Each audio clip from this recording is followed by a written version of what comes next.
Cancerous and non cancerous tumour.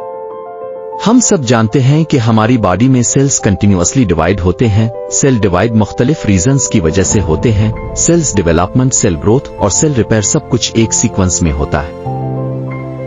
अगर cell division process पर control खो देते हैं तो सेल्स एंड कंट्रोल डिवाइड होना शुरू कर देते हैं, जिसकी वजह से आउटरेजेस सेल्स बनते हैं। उन सेल्स को कैंसरस सेल्स कहते हैं। इन सिंपल वर्ड्स, कैंसर एक डिसऑर्डर है जिसमें सेल हमारी बॉडी में एबनॉर्मल और आउट ऑफ कंट्रोल ग्रो होना शुरू कर देते हैं, जिसकी वजह से सेल मैस टाइप स्ट्रक्चर बन जाता है और इस मैस ऑफ सेल को ट्यूमर कहते हैं। हमारी बॉडी में बनने वाला हर ट्यूमर क्या हमेशा कैंसरस होता है? हम में बहुत से लोग हाँ कहेंगे, लेकिन ऐसा हरगिज नहीं है।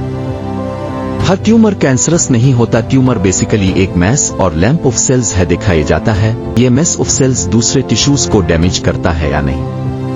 इस बेस पे हम ये डायग्नोज करते हैं ये ट्यूमर कैंसरस है या नहीं। ट्यूमर की दो टाइप्स हैं, मैलिग्नेंट एंड बिनाइन। बाज औकात कुछ सेल्स में सेल डिवीजन की एबिलिटी खत्म हो जाती है और वो सेल डेड हो जाते हैं और वहां पे एक ट्यूमर बन जाता है, लेकिन एक खास वक्त के बाद ना वो ट्यूमर साइज में बड़ा होता है और ना दूसरे टिश्यूज और सेल्स को डैमेज करता है। इस तरह के ट्यूमर सेल्स अर्द गिर्द के टिश्यूज पर हमला भी नहीं करते और ब्लड में स्प्रेड भी नहीं होते। इस तरह के हार्मलेस और नॉन कैंसरस ट्यूमर्स को बिनाइन कहते हैं।